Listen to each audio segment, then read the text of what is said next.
Totosan'ny alatsinainy fa 7 novambra taona 7 lasa teo ny fanaovan-tsinoa ilay fifanekehitra avy-piara-miasa teo amin'ny AUE, ny commune, ny tambazotra ny rano, ny district ary ny ministeran'ny fambolena sy ny fiompiana.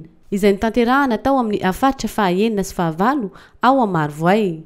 Aharitra mandritra ny 5 taona moa izao fiara-miasa eo amin'ireo sehatra samihafa izay voalaza ireo.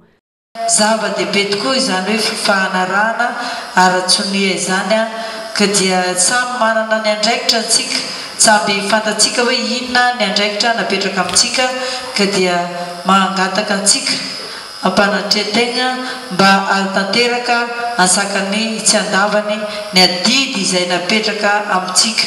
Ny sonia ny vity fa ny asa kosa dia eto no manomboka ny adidy izay napetraka amintsika tsirairay avy.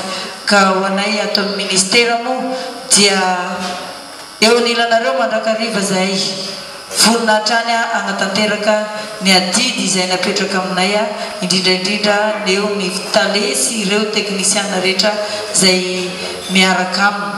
Ka dia eto mpamaranana re dia ambarako amin'ny fomba ofisialy fa mifarana ity fanaovan-tsonia ny contre-plan tato amin'ny districtny Marivoay ity. Misaotra tompoko lahy, mankasitraka tompoko vavy.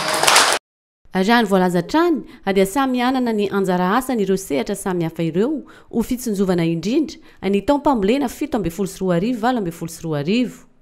Tanjona amin'izao hetsika izao ny anatsarana ny fitantanana, afikojakojana, ny fiarovana ary fampandrosoana ny lemako Marivoay.